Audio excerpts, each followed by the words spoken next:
Assalamualaikum warahmatullahi wabarakatuh. Salam sejahtera untuk kita semua. Yang saya hormati, dosen pengampu mata kuliah BK Belajar, Ibu Tuti Alawiyah MPD, serta rekan-rekan kelas BK 4 yang saya cintai dan saya banggakan. Izin memperkenalkan diri, nama saya Rizal Muhammad Akbar dengan NIM 22010318 selaku moderator dari kelompok 11 mata kuliah BK Belajar. Di sini saya tidak sendiri. Saya ditemani oleh dua rekan saya. Yang pertama ada Rike Supartika dengan NIM 22010228 serta ada satu lagi rekan saya yaitu Silva Indriani dengan NIM 22010243. Baik, untuk mempersingkat waktu, alangkah baiknya kita langsung masuk ke pemateri pertama yang akan disampaikan oleh rekan saya. Baik, di sini saya akan menjelaskan materi mengenai hakikat keterampilan belajar. Nah, apa sih keterampilan belajar? Keterampilan belajar merupakan kecakapan melakukan suatu tugas tertentu yang diperoleh dengan cara berlatih terus-menerus. Karena keterampilan tidak datang sendiri secara otomatis, melainkan secara sengaja diprogramkan melalui latihan terus-menerus. Jika dikaitkan dengan makna di atas, keterampilan belajar adalah keahlian yang didapatkan oleh seorang individu melalui proses latihan yang kontinu dan mencakup aspek optimalisasi cara-cara belajar baik dalam domain kognitif, afektif, ataupun psikomotor. Selanjutnya di sini ada beberapa aspek keterampilan belajar. Yang pertama, mengumpulkan gagasan dan informasi baru. Kemampuan ini diperoleh melalui keterampilan mendengarkan dan membaca. Yang kedua, mencatat apa yang hendak diperoleh. Keterampilan ini dapat melalui keterampilan mencatat, membuat outline, dan membuat kesimpulan. Yang ketiga, meningkatkan pemahaman. Keterampilan ini diperoleh melalui sintesa materi dan membuat hubungan dengan pelajaran sebelumnya. Yang keempat, mengorganisasi materi. Keterampilan ini didapat dengan membuat outline, membuat bagan, menulis, dan mencatat. Yang kelima, mengingat. Keterampilan ini dapat dilakukan melalui organisasi memori dan menyampaikan kembali. Dan yang keenam terakhir, keterampilan menggunakan informasi dan selanjutnya di sini ada bentuk keterampilan belajar. Nah, di sini ada 6. Poin pertama, keterampilan dalam menjalani proses belajar mengajar. Poin kedua, keterampilan dalam mengingat, konsentrasi, dan ketahanan dalam belajar. Yang ketiga, keterampilan dalam meningkatkan kemampuan membaca. Yang keempat, keterampilan dalam penyusunan dan penyelesaian tugas-tugas. Yang kelima, keterampilan belajar sesuai dengan jurusan yang ditempati. Poin yang keenam, keterampilan dalam mengikuti ujian.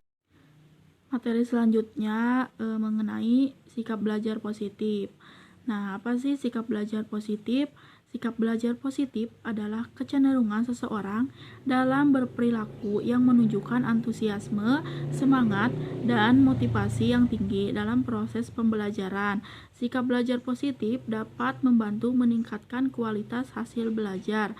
Sikap belajar positif peserta didik akan terwujud dalam bentuk perasaan senang, setuju, dan suka terhadap hal-hal tersebut. Sikap seperti itu akan berpengaruh terhadap proses dan hasil belajar yang diperolehnya. Di sini ada beberapa contoh dari sikap belajar positif. Yang pertama, menyenangi pelajaran. Nah, menyenangi pelajaran atau praktek dan senang mengikuti kegiatan pembelajaran yang diprogramkan oleh sekolah. Yang kedua, masuk kelas tepat pada waktunya, memperhatikan penjelasan guru dan mencatat pelajaran dalam buku khusus yang secara rapih dan lengkap. Yang ketiga, senang bertanya apabila tidak memahaminya, berpartisipasi aktif dalam kegiatan diskusi kelas. Yang keempat, memiliki jadwal belajar yang teratur dan disiplin dalam belajar. Yang terakhir, ulet atau tekun dalam melaksanakan pembelajaran maupun praktek dan tidak mudah putus asa apabila mengalami kegagalan dalam belajar. Baik, selanjutnya di sini saya akan menjelaskan materi mengenai motivasi belajar. Apa sih motivasi belajar itu? Namun sebelum kita mengetahui pengertian dari motivasi belajar, alangkah baiknya kita mengetahui dulu apa pengertian dari motivasi itu sendiri. Nah, motivasi itu sendiri dapat diartikan sebagai sebuah hal atau sesuatu yang dapat memacu seseorang untuk bertindak hal-hal atau melakukan sesuatu. Nah, di mana menurut McDonald dalam Kompri pada tahun 2016, motivasi adalah suatu perubahan energi di dalam pribadi seseorang yang ditandai dengan timbulnya perasaan dan reaksi untuk mencapai suatu tujuan. Gitu.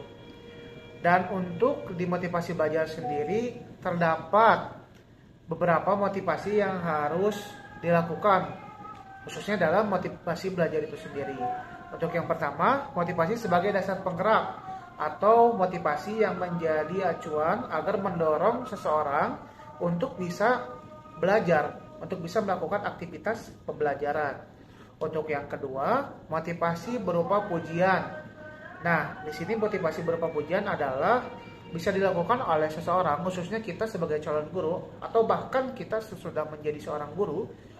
Alangkah baiknya kita memberi sebuah motivasi dengan pujian kepada anak didik kita. Jadi jangan sampai anak didik kita disalahkan atau diberikan hukuman, tapi alangkah baiknya diberi sebuah pujian. Nah, untuk yang terakhir adalah motivasi berhubungan erat dengan kebutuhan belajar.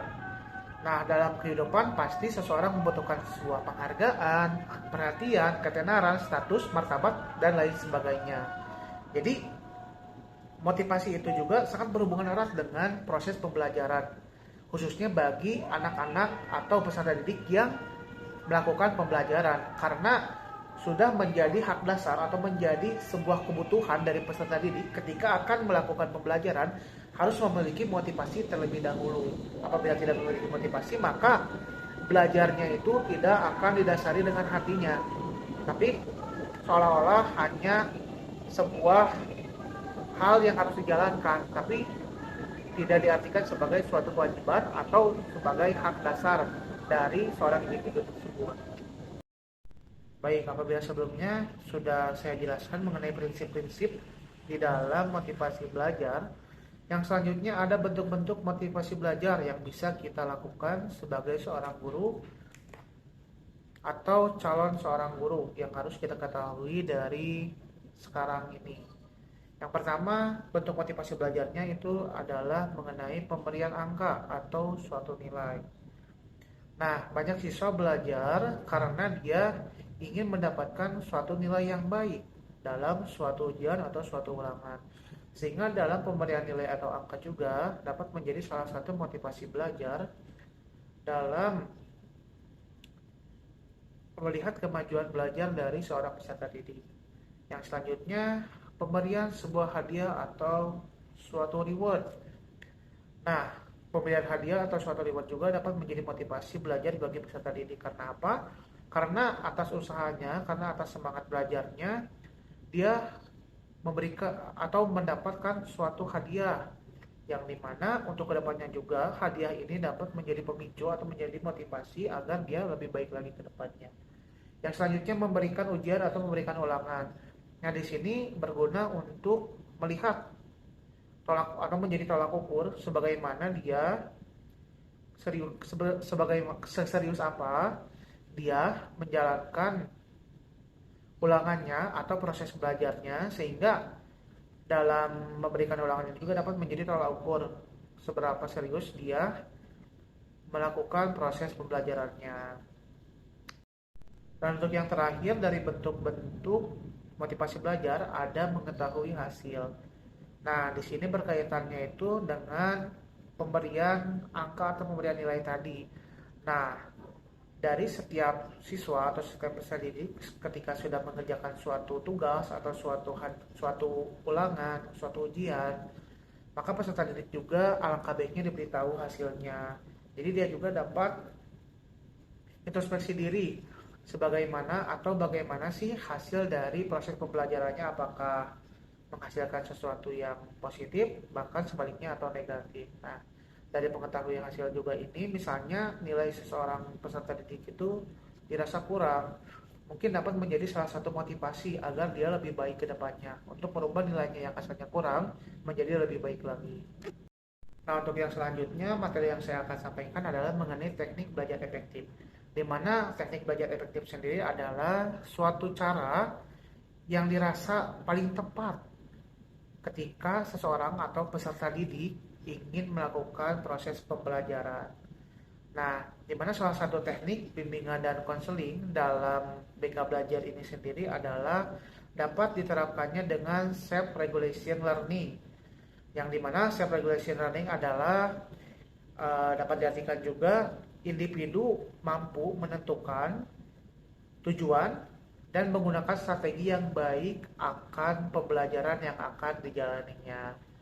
Nah, peran dari BK Belajarnya sendiri bagi teknik belajar efektif adalah dapat berperan di beberapa hal. Salah satunya atau misalnya seperti pada tahapan informasi dan identifikasi, tahapan eksplorasi, serta dapat menanamkan kepada peserta didik mengenai persepsi dari belajar itu apa sih misalnya.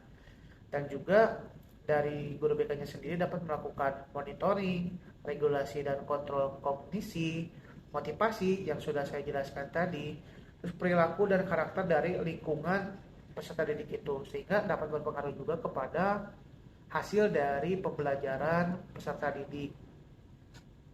Dan tidak lupa juga ada tahapan evaluasi serta menetapkan langkah dan rencana pola belajar apabila dirasa kurang efektif.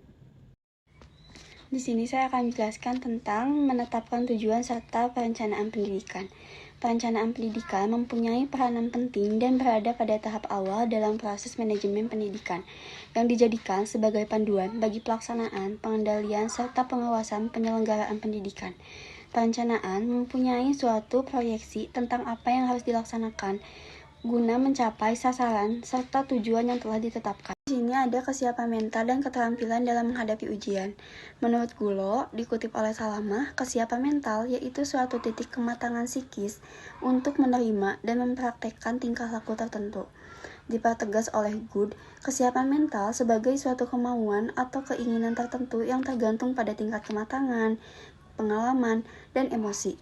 Kesiapan menunjukkan pengetahuan, keterampilan, dan sikap yang dimiliki oleh seseorang dalam kaitannya dengan keadaan berikutnya yang akan dicapai oleh seseorang. Nah, di sini terdapat 3 hal yang perlu disiapkan dalam menghadapi ujian. Yang pertama ada kesiapan materi, yaitu menyiapkan siswa untuk menguasai semua materi yang akan diujikan secara tuntas. Lalu yang kedua ada kesiapan mental. Dan yang terakhir yaitu kesiapan fisik. Kesiapan mental pada aspek afektif, aspek kognitif, dan aspek psikomotorik. Kesiapan merupakan kapasitas untuk berasimilasi dengan situasi, informasi, atau aktivitas baru. Dengan demikian, suatu aktivitas cenderung memperoleh hasil yang memuaskan bila dimulai dengan kesiapan yang optimal. Sebaliknya, jika suatu aktivitas tidak dimulai dengan persiapan yang memadai, cenderung memperoleh hasil yang mengecewakan. Begitu pentingnya kesiapan dalam melaksanakan setiap kegiatan. Seharusnya semua aktivitas yang akan dilakukan harus disiapkan secara baik, matang, dan termasuk menghadapi ujian. Baik, mungkin cukup sekian materi yang kelompok kami sampaikan. Mohon maaf apabila ada kesalahan dan barangkali ada pertanyaan atau ada hal yang perlu didiskusikan, alangkah baiknya nanti kita diskusikan di ruang kelas. Terima kasih atas perhatiannya. Wassalamualaikum warahmatullahi wabarakatuh.